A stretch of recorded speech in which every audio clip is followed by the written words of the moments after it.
The Amazing Spider-Man was released back in 2012 and was a direct result of Sony wanting to reboot the franchise after failing with Sam Raimi's Spider-Man 4 plan. They rebooted the franchise with new writers, cast and crew, and were hoping to spawn the franchise off with multiple movies over the coming years, a direct aim to compete with Marvel's Avengers franchise. The film became a grungier, more modern twist on the hero, in contrast to Raimi's classic 60s-inspired universe.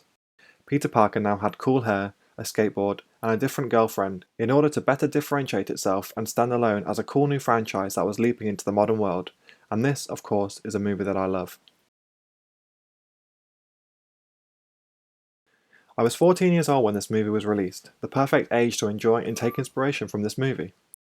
Of course, I was already a huge comic book fan and cinema fan, and had grown up with Tobey Maguire through my childhood. Gonna cry? But with this movie's release and the way Andrew Garfield looked and acted, I was pulled in immediately.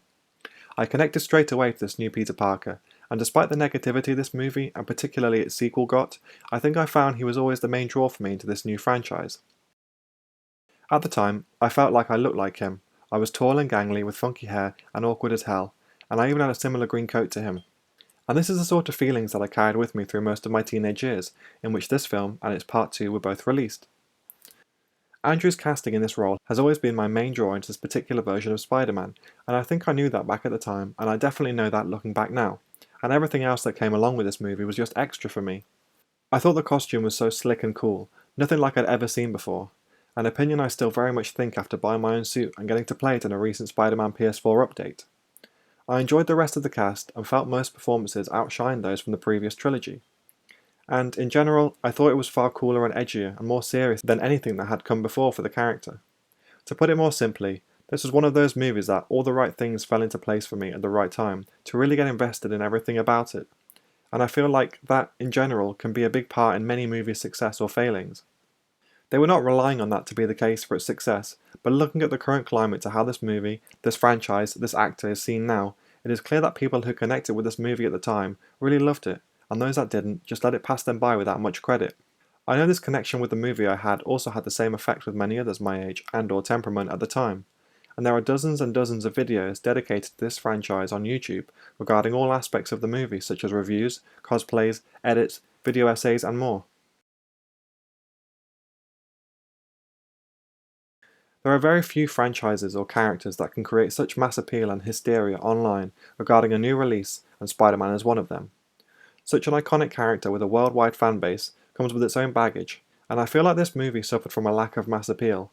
It was less cookie cutter, things were different to the way they had been portrayed before, and en masse, people disregarded many of the choices put into this movie, such as the new costume, the large number of nighttime scenes that gave this movie a Nolanized reputation after the release of the Dark Knight trilogy.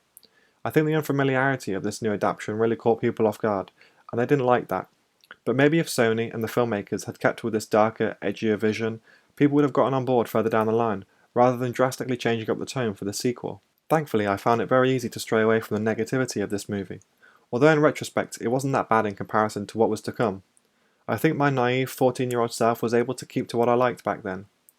Another huge part of falling in love with this movie back in 2012 was the online fandom that I snowballed into. I would regularly watch people's reviews of the movie and follow updating accounts that would inform fans on social media with set photos and interviews and story updates. Well before the film had come out, I was hooked with finding out as much as I could about the filming of the movie through its set photos, where I first got to see the new costume. I would also regularly watch cosplayers on YouTube who were making their own costumes based on the new movie suit, and wishing somehow I could get the money to have my own. Clearly it was a snowballing effect of excitement for me for about a year up to the film's release, and maybe if the film was shockingly bad, like the worst film ever, I still would have liked it, because I liked it before I'd even seen it.